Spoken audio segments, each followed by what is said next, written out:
gabay ng magulang ang kailangan. Maaaring may masiselang tema, lengguwahe, karahasan, sexual, horror o droga na hindi angkop sa mga.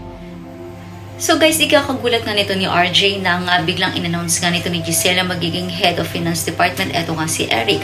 At nagulat talaga siya dahil wala talaga siyang tiwala dito at pakiramdam niya may something na gagawin itong si Eric. So balit sinabi nga nito ni Gisela hindi niya ito ginawa para kay Eric kundi para sa kanyang anak sapagkat ito lamang ang tanging hiling ni Justin para mapapayag ito na magtrabaho at magstay dito nga sa Apex.